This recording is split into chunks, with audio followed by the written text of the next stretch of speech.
This one needs to be green. Okay. Black. And we are live. Welcome to Staking Mondays, everyone. My name is Ken, and I'm here in person for the first time ever with co-founder of Staking Rewards, Merkel Schmiedel.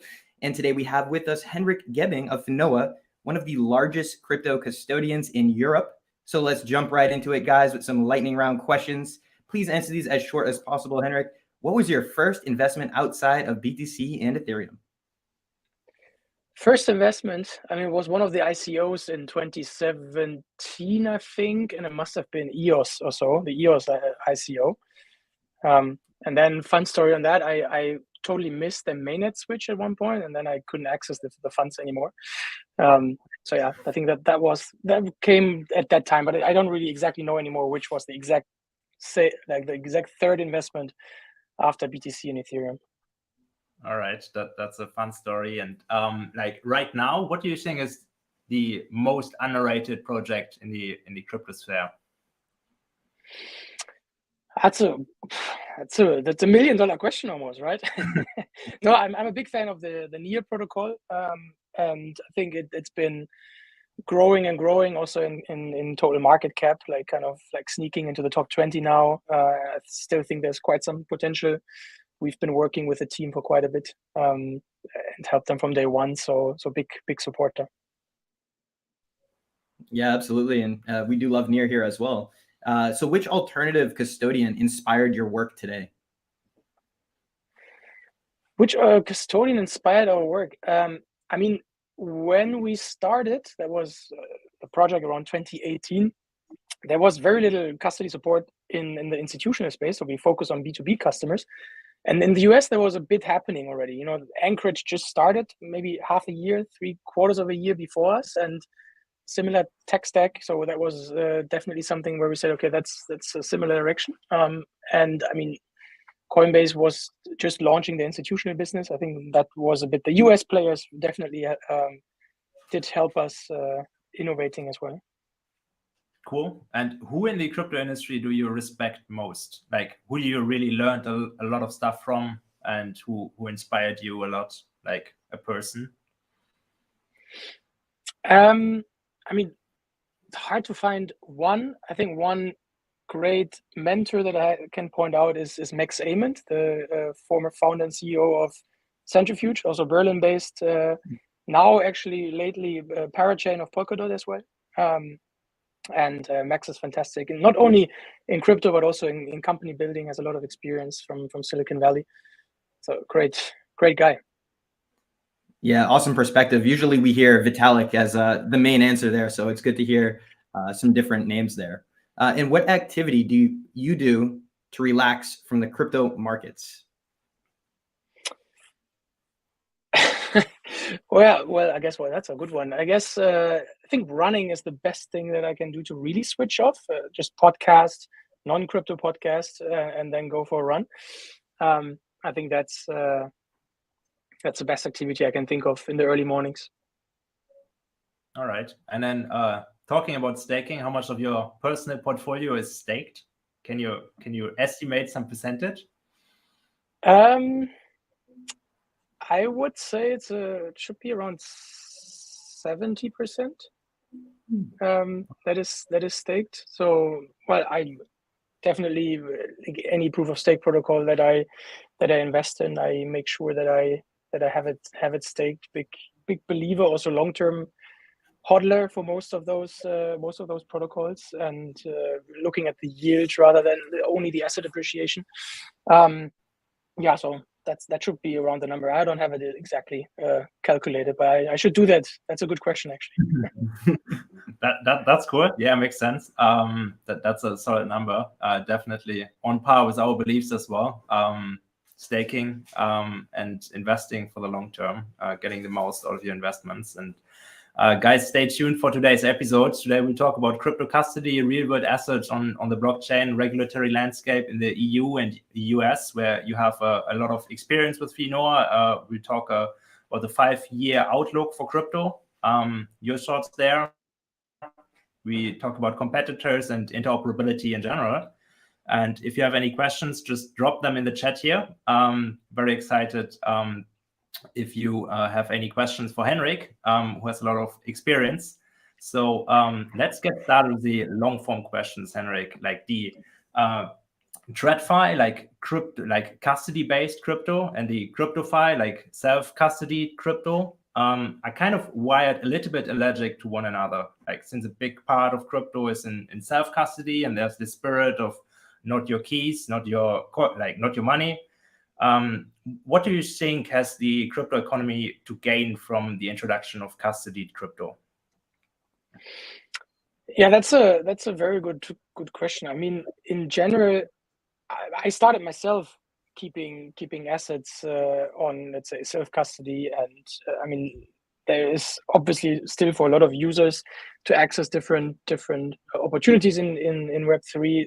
Self-custody plays a very important role, right? I think for us, it was always clear that in the institutional space, like that's our customers that we work with, self-custody was just not as attractive as it is for a retail user, like where you really come from this ideology, hey, you don't need a bank anymore, you are the owner of your own assets, and you are kind of in the driver's seat what you do with your asset. But in the institutional space, you just have to think that those investors, mostly they invest third-party assets, right? So they raise funds from high net worth individuals, from other funds whatsoever.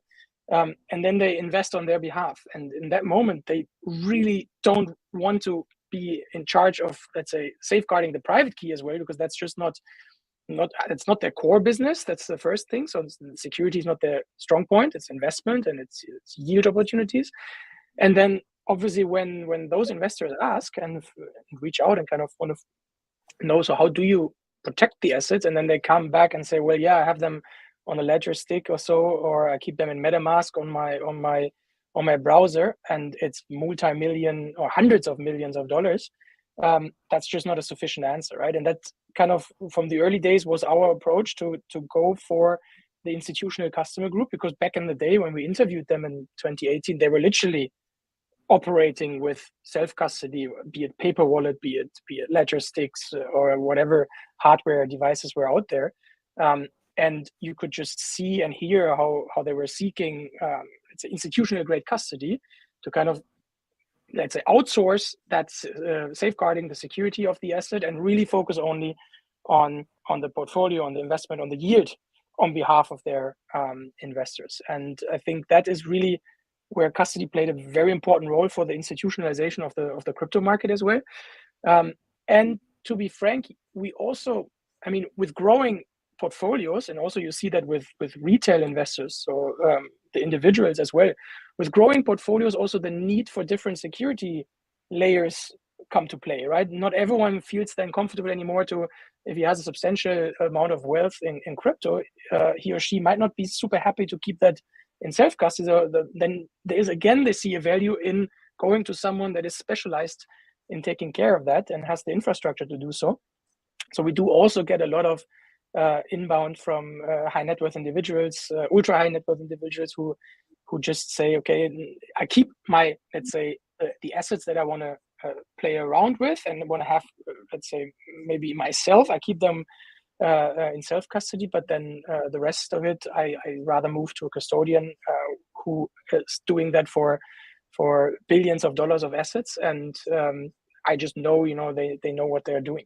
And so I think it's, for the maturity of the market, it's just very important. And the beauty is you can have both, right? You can go to a third-party custodian taking care of the keys, and you can, as a retail investor, take care of the assets yourself. And at the end, it's what is your own like risk appetite? How do you feel more comfortable? And I think probably a mix of both is kind of the best way to go. Yeah, definitely a strong use case as the market matures to reduce risk and reduce liability for institutions, high net worth individuals. And next question here. So what advantages do you think custodied crypto has over fiat, other than inflation protection or speculation on crypto price movement? In other words, if you are indifferent to custody risks and just want exposure on crypto as an asset, why own crypto at all instead of some of the more liquid and regulated crypto asset products like perpetual futures on a centralized exchange like Binance or FTX? Why go through the trouble of third-party custody at all? I mean, it depends a bit what you're looking for. Again, also on the exchange, I think there's always a counterparty risk that you have to take into consideration. You have that on an exchange, you have that with a custodian, you have that in self-custody. I think direct exposure to crypto, and I'm maybe just a disclaimer, no investment advice, but I personally always prefer the direct exposure. I don't like to buy any, let's say, synthetic crypto products, be it on crypto exchanges, or now you have a lot of traditional exchanges as well offering that, ETNs, ETPs, ETFs. I think there's a market for it, and it's also important, but personally, I would always go for the direct exposure.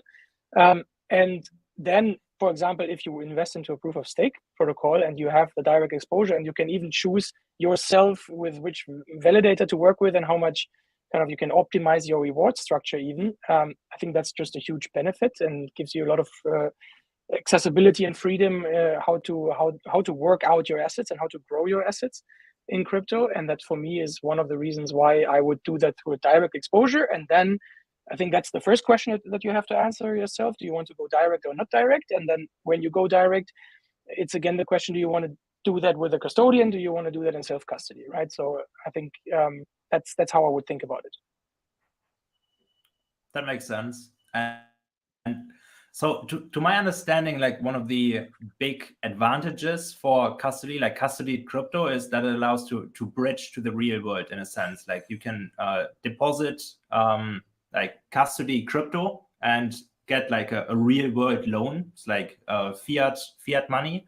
Do you see those demand from your customers as well for like, I don't know, small business loans and so on? Like people just, or like businesses putting down crypto and like loaning fiat, and yeah, like is that a use case that you are catering towards or seeing as well? And like what do you think in general about the future of real world assets on the blockchain? So we don't provide that service as of today. That's maybe the first answer. And in general, do I see, I mean, in terms of capital efficiency, do we get those requests? Hey, can I, instead of just keeping my assets in custody and then maybe staked, is there anything where I can access that liquidity, you know, by the way, for example, through lending against it or borrowing against it and receiving a loan? So certainly that's something that is incredibly interesting. I haven't seen that solved very nicely just yet, to be very honest, because there's a lot of things that you have to consider. Of course, it's I mean, just as in the decentralized lending protocols, if you would do that against real world assets, you have to consider the fluctuation, the volatility in the market, right? You have to consider so that price risk that you have there. You have to consider the hedging question as a provider. If you do that, how do you hedge yourself against that?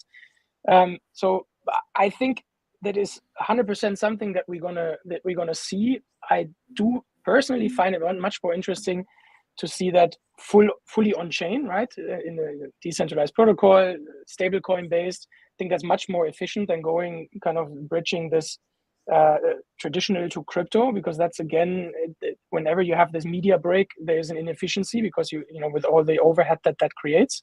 So I would personally always go for the crypto to crypto kind of use case versus going against a traditional or lending in the real world against a crypto portfolio in the custodian. But certainly an interesting use case that with a different, let's say, regulatory model that Finoa could, let's say, achieve in the future would certainly be a product that we could give to the market as well. Yeah, exciting to watch the product development cycles down the road here with Finoa. And actually, this is a great transition into the next question. So Finoa is a regulated crypto institution. And as one, you must pay a lot of attention to the evolving regulatory landscape in the US and the EU. Can you give us your latest thoughts and maybe your latest forecast on this topic? Also, what or who is driving recent anti-crypto legislation in the EU, talking about the attempted ban on proof of work that was just rejected? Yeah.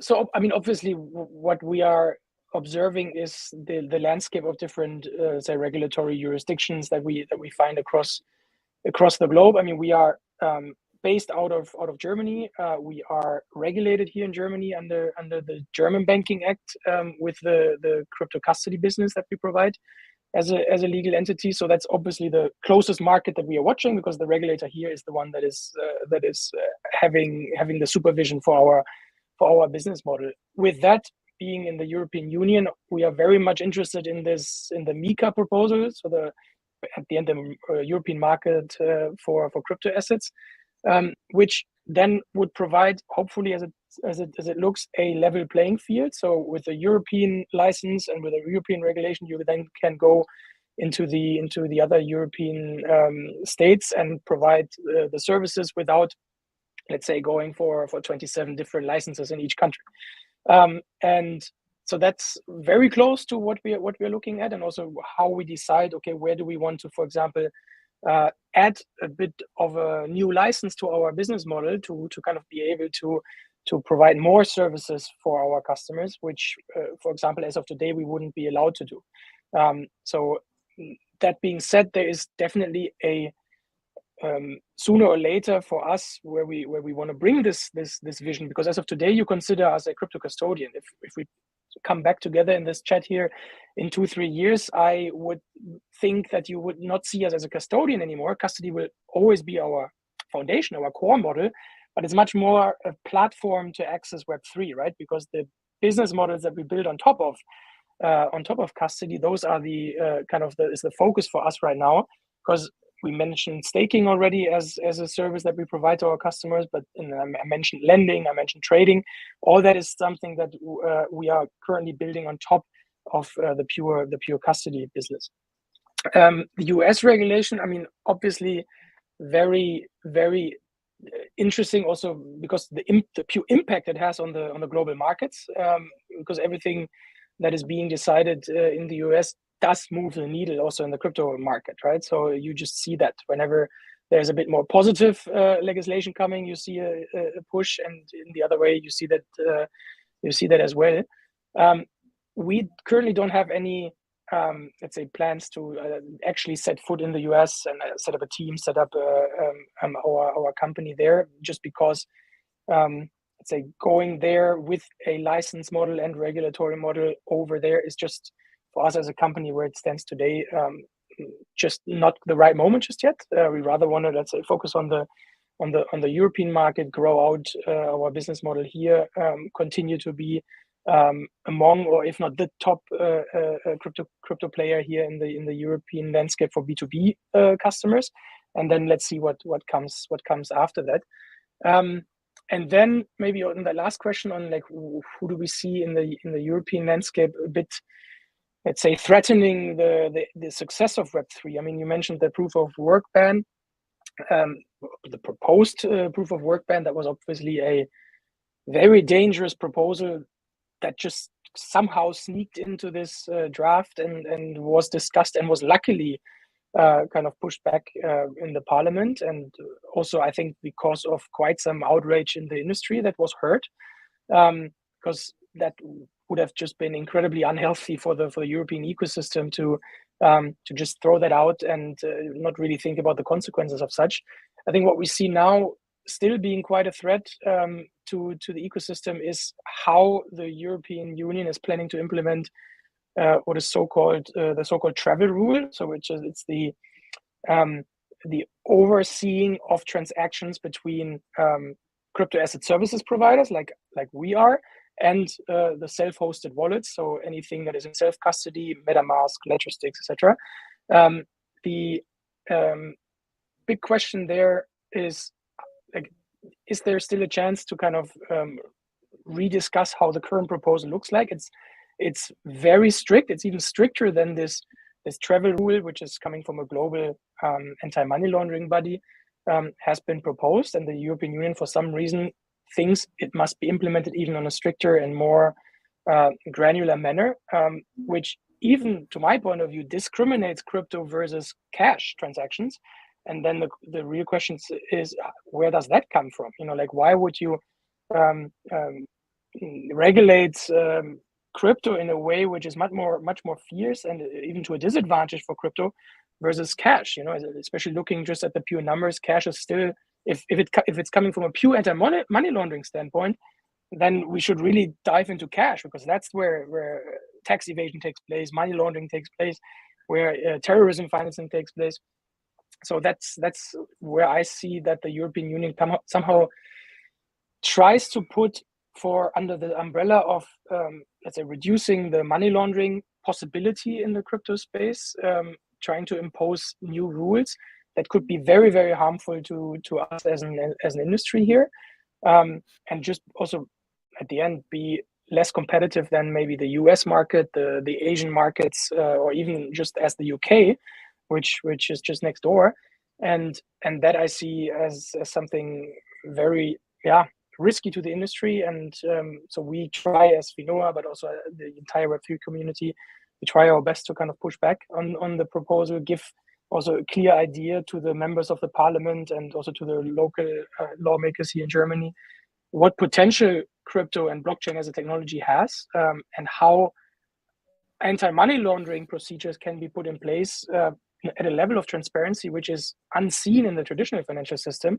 So actually leveraging this new technology instead of kind of trying to ban it. And I think that's really something that we observe very quickly, and also try to voice our opinion and our comments across the industry and also in the European Parliament.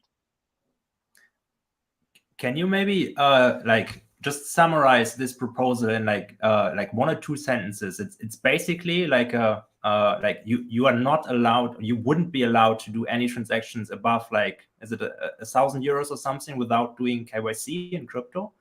That was the original proposal. I mean, as it from the so-called, it's called the Financial Action Task Force, which is this international let's say body which is proposing anti-money laundering procedures.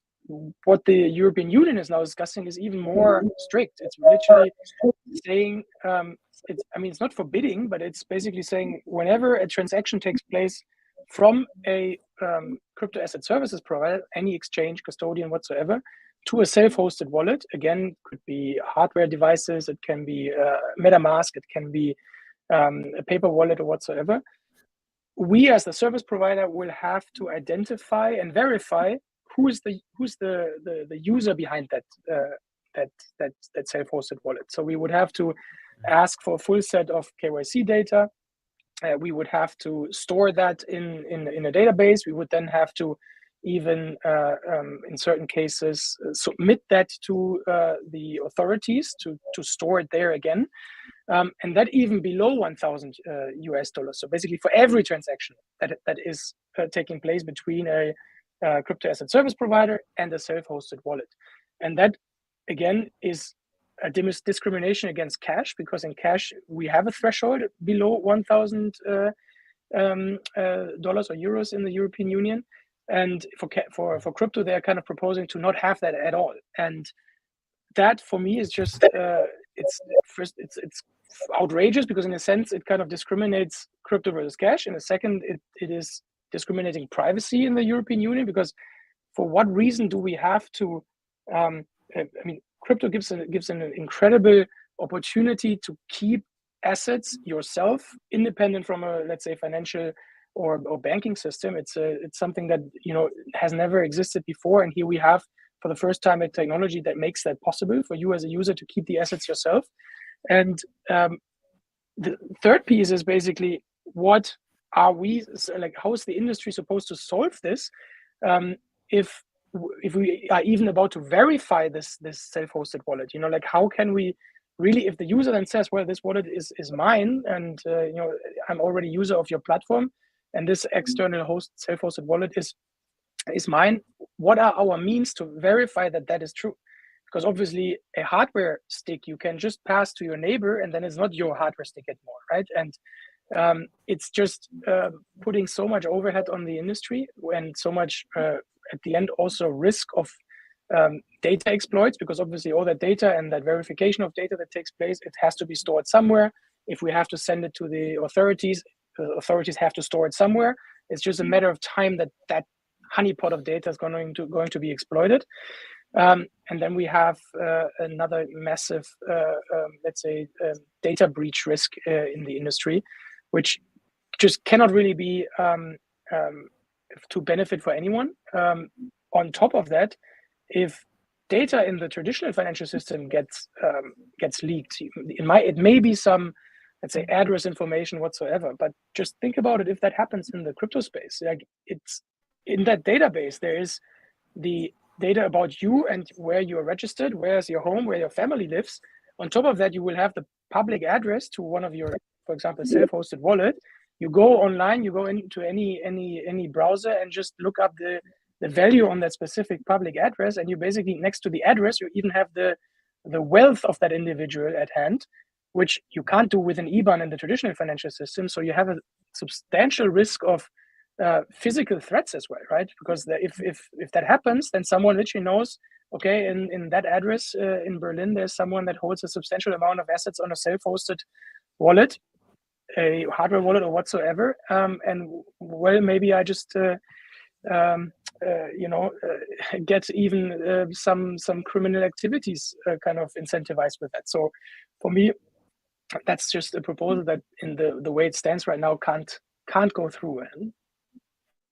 Yeah, I would definitely like to go back to that point in a bit, and like, but so for now, like for the next 5 years, how do you think that will play out? Like, basically, you can't stop people from like sending crypto around, even when there are these KYC regulations and so on. So is that creating like a two-tiered world where maybe like a KYC crypto, like KYC BTC or KYC Ethereum, is trading at a discount or premium to like the pure ETC, which is on like kind of raw wallets without like any KYC or something? Or yeah, like, do you think we won't need to go that far? That's an interesting thought. I mean, we definitely see the risk that we kind of drive more activity into self-hosted wallet, especially the criminal activity that we are trying to kind of identify in the first place. If we kind of push it out on self-hosted wallets, which will always be kind of outside of the reach of any service provider, I think that poses definitely a risk. If that becomes a risk also in kind of in the market value, that would be very interesting to see. But certainly some aspects that would speak to it or speak for it.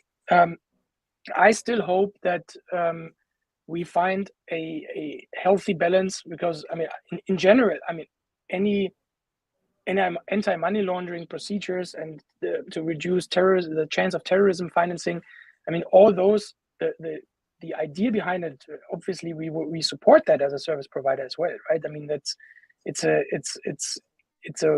where we have to get as an industry as well. But for us, it is just, it always has to be somehow in relation to what's the real value of such measures, and how much do we really achieve a reduction of those criminal activities. And I just don't, as I mentioned earlier, I just, through what we do there, I don't see that is happening.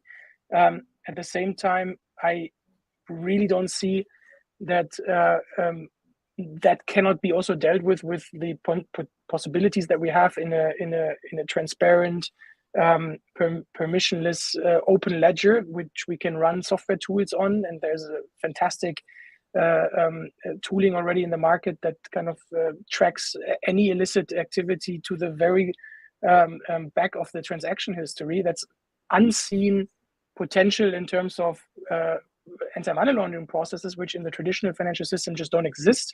So rather leveraging that opportunity, leveraging that technology, and then coming up with kind of new procedures, but just trying to put crypto in the traditional sandboxes that they know and that the regulators and lawmakers know from traditional finance just doesn't do the trick. It's doing more harm to both the industry as well as, I mean, the overall, let's say, anyone participating in the ecosystem. And then it even creates new threats, as I outlined before, which when it comes to the data honeypots, etc., with a huge question mark behind the actual value in reducing money laundering and terrorism financing. All right. Yeah. And then like going back to the other point where you meant like a potential data breach, that would be like worst case scenario. Like if all the KYC data is in one hand and like you have the information about basically everyone, like about their wallets and their transactions, and like everything is stored, which is not currently for like the event system.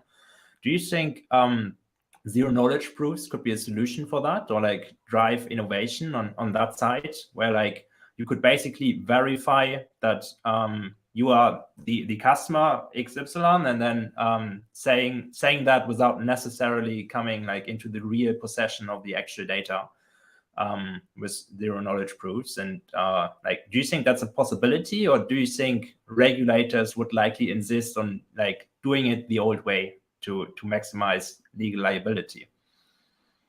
I mean, if you look at the traditional KYC processes that both are, I mean, they're running, like we just have to follow the same KYC process that any traditional player has to run as well, right? So we are collecting information from the customer. We are collecting information about the source of funds that the customer wants to store with us, and that we have to store our infrastructure. If the customer is opening 4 different accounts on 4 different crypto exchanges and 3 custodians, maybe he has to do the same thing 7 times, right? And all those 7 players have the same data stored of the user. So obviously that is by no means what technology could already do today. So and zero knowledge proof is a nice example of how you should actually think about, let's say, from a data protection perspective, and still from a verification perspective, what is important to the lawmakers, to the regulators, and knowing how does the user verify himself that we actually know it's the user. So there must be innovation to that environment, because it's just, that hasn't changed. I mean, the only thing that changed is that you don't have to go, in Germany at least, you don't have to go to the postal service anymore to kind of identify yourself. You can do a video authentication, but also that is 15-year-old technology, and we are way beyond that, right? With artificial intelligence, kind of biometric identification, all that, but you can't really leverage that technology just yet. And then I think what I would love to see is a combination of kind of zero knowledge proof with an actual digital identity on chain that you can use always to identify yourself, always sign with your private key, for example, your identity, when onboarding with a new service provider. And it would be a huge benefit in the user experience. It would be a huge benefit for the data privacy of the user. And I'm telling you from a service provider perspective, we would love not to have all the data of the customers. You know, that's just data that we do not want to store, that we do not want to hold, that we also do not want to renew every 2 years or so and ask the customer again to provide us an update.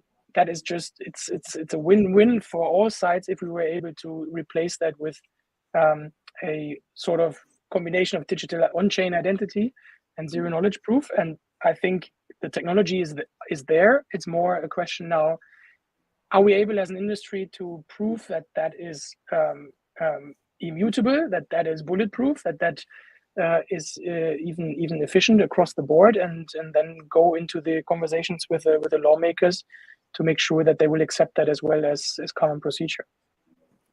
Would you say, like real quick, like the regulation in the US and in the EU is moving in the right direction, or is playing into your cards, or against your cards, or like in the wrong direction? I have to see what I say, but I think no. I in general, I really have to say that what Germany did in 2020 already to kind of move ahead and declare crypto assets as financial instruments, and come up with this crypto custody license, for example, that was very progressive and globally still was like somewhat regulatory pioneering work.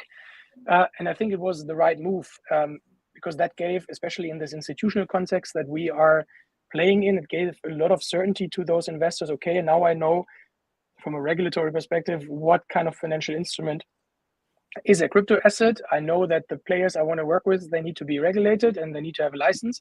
So that gives trust, that gives kind of reliability.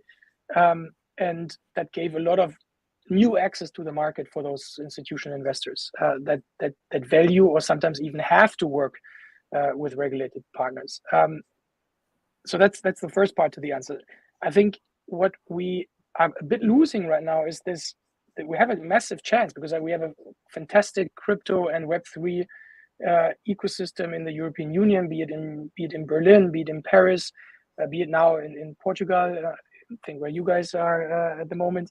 I think that is fantastic to see, but with a few, let's say, not really thought through steps, just like this proof of work ban or a regulation of transfers of assets, so the travel rule again, which is not on par with international standards and makes it much harder for the crypto market to operate here in Europe.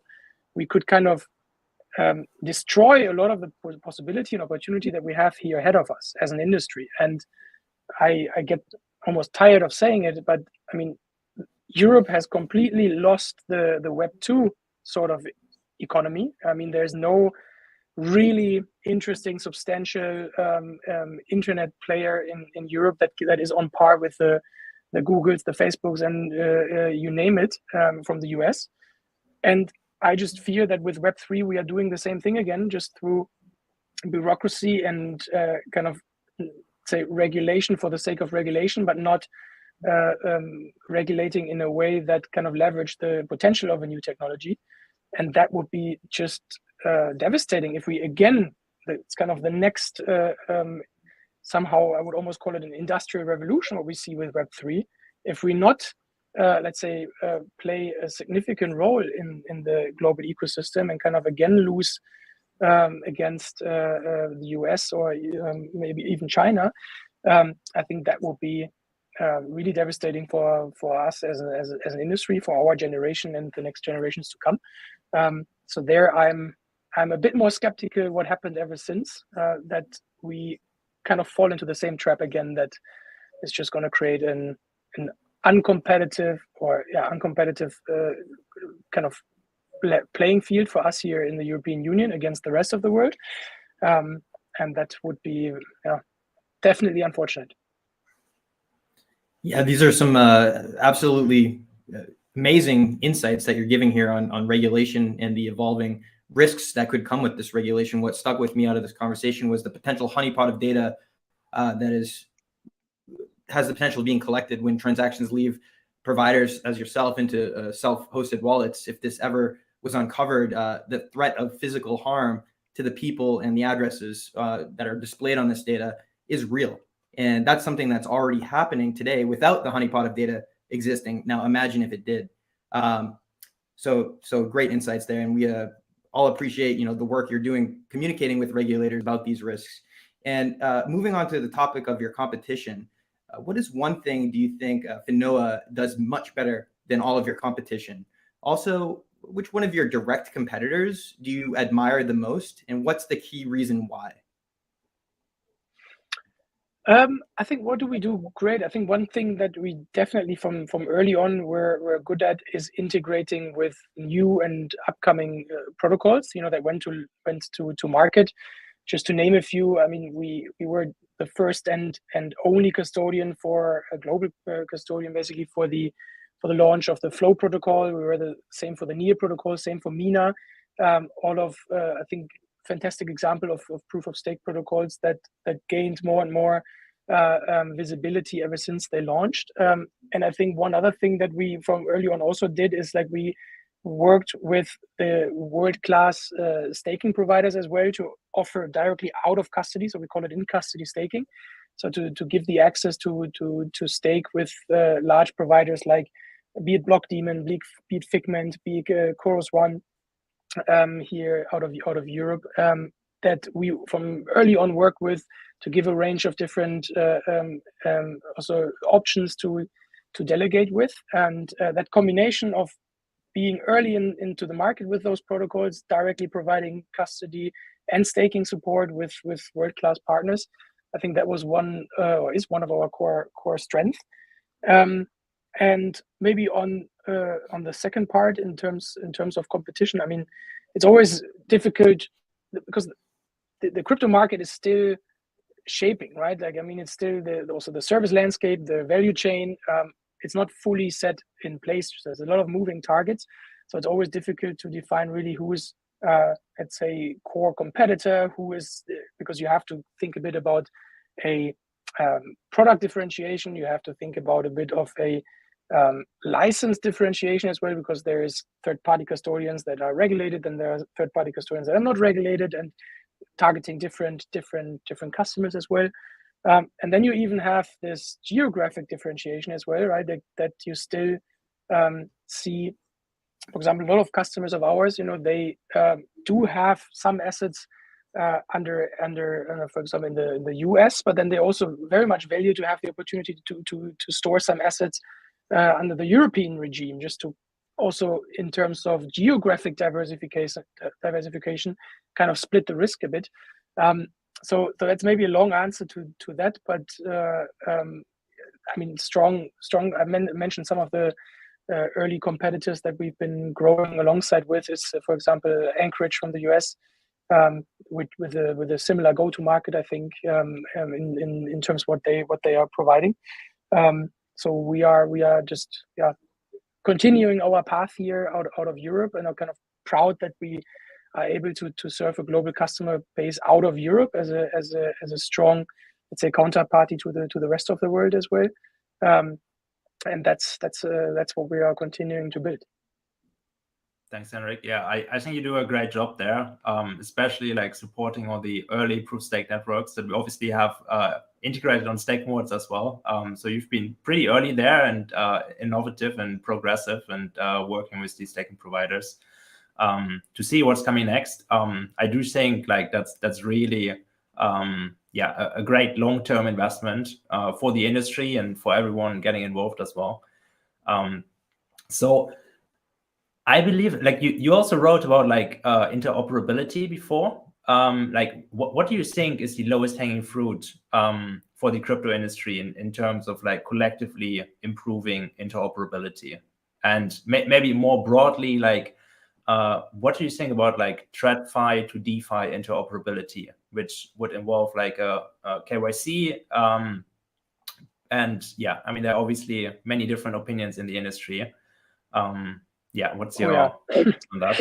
Yeah, I try to. I mean, let me see that I keep that short, because I mean, interoperability, you can think that in all different kind of dimensions, right? I mean, cross-chain interoperability, cross-provider interoperability, and I think, I mean, the core problem that I still see is this lack of standardization, right? I mean, just for us as a provider as well. I mean, I think provide currently around 10 different layer 1 protocols, and then a lot of layer 2 on those different layer 1s. And whenever we integrate a new layer 1 protocol, most of the time you somewhat start from scratch, you know, because every protocol, every L1 somewhat comes with its own cryptography, which is for us obviously as the custodian who deals with the private keys of utmost importance, because at the end, safeguarding the asset, that's our core, right? And then we build everything on top. And that is just, you see still in the global custody space, you still see quite a bottleneck of custody support for layer 1 protocols, especially for new layer 1s that come to market, because you have just that lack of standardization. You have integration pipelines. I mean, we have a full integration pipeline on our end as well, and basically every day we have a new opportunity that we could support, but it's just, you know, it doesn't make it into the pipeline, and that is true for the entire industry as I see it. So there's some let's say interoperability standardization that helps to kind of, let's say, settle on a certain integration standard. That's absolutely something that would facilitate new market launches, that facilitate access of investors to the protocols, and with that utility at the end of the protocols. The other piece that, I mean, is I guess that comes a bit back as well to the second part of the question, is this DeFi to TradFi interoperability. I mean, I would be incredibly happy if all these CBDC conversations, so central bank digital currency, just get to realize that it doesn't make sense just to create some form of digital euro, but it has to be a stable coin on crypto rails, right? Because it makes all the sense to do that.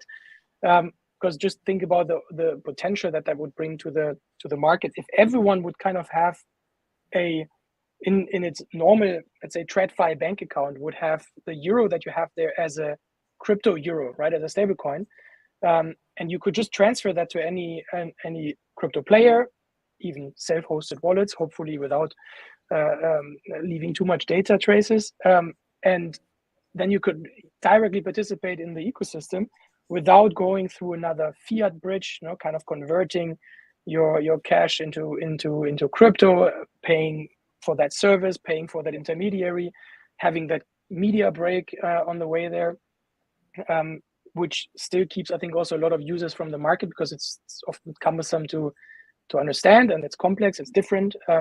So I think that would be one of the major drivers of somewhat interoperability between traditional TradFi and DeFi. And then if that was the case, then also this whole discussion about bringing traditional assets on chain, like bringing stocks on chain, bonds, any traditional financial instrument, that would even, let's say, facilitate, accelerate that process even more so, right? Because then you suddenly would have the entire, let's say, financial asset infrastructure on one tech stack. I'm not, let's say, vouching for a particular platform if that would be Ethereum or whatever, but that would just be the kind of the end game of where we're trying to get, right? To have that all on a unified global decentralized tech stack. And so I think that's, for me, this stable coin, centrally backed, yes or no, based on a fiat currency, that's, I think, the number one thing we have to get into place. That's a whole different session probably that we could talk about, is how likely is that I don't know, central banks are kind of giving up that monetary power and just giving that in the hands of a decentralized economy. But yeah, that would be my hopes, and the biggest driver of interoperability between TradFi and DeFi. Thank you for that insight. And I just want to remind everyone watching, if you have questions for Henrik, feel free to ask in the chat now. We will try to ask you all these questions at the end of the episode here. And Henrik, if we can just get into, it's not investment advice, but what is your favorite source of staking income in crypto right now? My favorite source of staking income? You mean on a specific protocol, or? Yeah, it could be a specific protocol, okay. Could be a project within that protocol. Yeah, I mean, I outed myself earlier, right, when I said that I'm a big fan of the Near protocol, the Near team. I mean, they do a fantastic job, to my point of view, and also building out the ecosystem heavily lately. Also, let's say, supported and backed by renowned institutional investors and venture capital. And so I would probably put that out, and then, I mean, I'm maybe also due to the Berlin connection, obviously also Polkadot to mention. Definitely something to look at, and with great APY opportunities. So I think those would be the ones that come to my mind now. Awesome.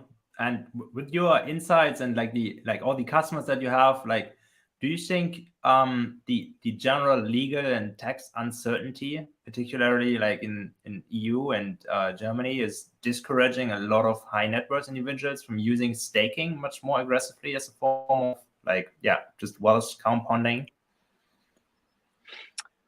Yeah, that's a good point. I mean, it's definitely a question that comes up more and more, and I also see customers that refrain from delegating their assets, even though they have a long-term investment horizon, which obviously puts them at substantial risk of inflation, because, I mean, that's at the end the entire mechanism behind staking rewards. And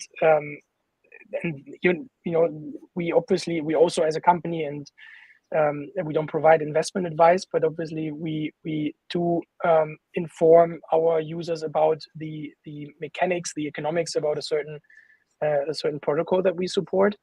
And there are some users that literally do refrain from staking because of tax unclarity. I think in general, I still see that, of the assets, of the proof of stake assets that we custody, we see a ratio beyond 80% of, let's say, stake ratio. So we do see that in general, once the user has that somehow cleared up with his accountants, with his tax advisor, they really want to participate in the network, want to provide stake into the network, want to provide stability, decentralization into the network. So I think that is, and then with that, obviously also create yield. So I think that is what we see, but still, I mean, there's a lot of questions also myself that I have to always figure out with my tax advisor as well. And it becomes really interesting when you serve customers from a lot of different jurisdictions, and they all come with different prerequisites and different, let's say, laws about taxation, for example, of staking yield or DeFi yield or just asset appreciation in general. So it's just funny that that's now the question. Like just 3 years ago we were still talking about how are my trading gains from an asset appreciation in crypto being taxed. That's kind of, everyone sees that as solved now, and now the big problem is how to tax your staking yield.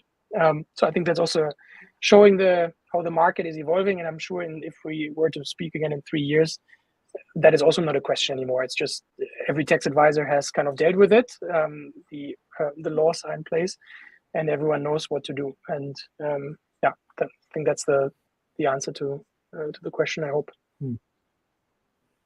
Yeah, some pretty wise foresight there. And I think we do have to book you again for 2 or 3 years out to follow up on some of these topics and see how far the industry is. See how wrong I was. Yeah, how wrong I was in my prediction. Exactly. Hindsight is always 20/20, my friend. So let's get to the point. Henrik, do you have any announcements you want to share with our community here today? Well, I think one thing that we just recently announced, so Finoa is now going into the Polkadot ecosystem much more. We just launched our first parachain support, actually with a centrifuge team that just launched, just recently succeeded in the parachain auction, just launched their chain about 2 weeks ago. And for us, that's just the first step in going much deeper into the Polkadot ecosystem, both on Polkadot main chain, Kusama, but also wider parachain support. So I think that's something, in case you are interested in let's say, third-party service into the Polkadot ecosystem, hit us up, check our website, and we are happy to support you on that. Awesome. And I just have a last question here for you. Like, what are you really excited about for the coming 1 to 2 or 3 years in terms of the general crypto industry, but especially for Finoa as well? You've grown a lot in the last years, and you are a pretty progressive company. And what's next for you, and what are you excited about with your products, your team, and whatever you want to share? Yeah.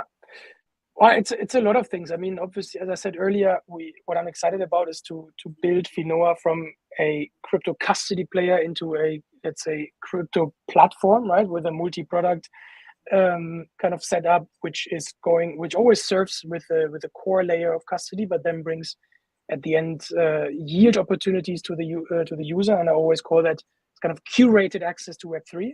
That's what we provide as a regulated provider to our institutional customers. So that makes me very excited, because it's just amazing how many opportunities, different products you can build and bring to the user. And I think in general, one thing that I personally get very excited about is also liquid staking opportunities. Like be it on Ethereum or at the end on any other protocol, to kind of participate in the staking yield, but at the same time have this capital efficiency to still work with your assets. And also there, I'm pretty sure that you will hear some stuff about us at Finoa providing solutions to our customers. Yeah, definitely something to be excited about. And Henrik, how can people follow you and learn more about the stuff you and the team are working on? I mean, I think you can visit our website. It's finoa.io. Follow us on Twitter. Follow us, our Medium blog, and I think it's now also on the website.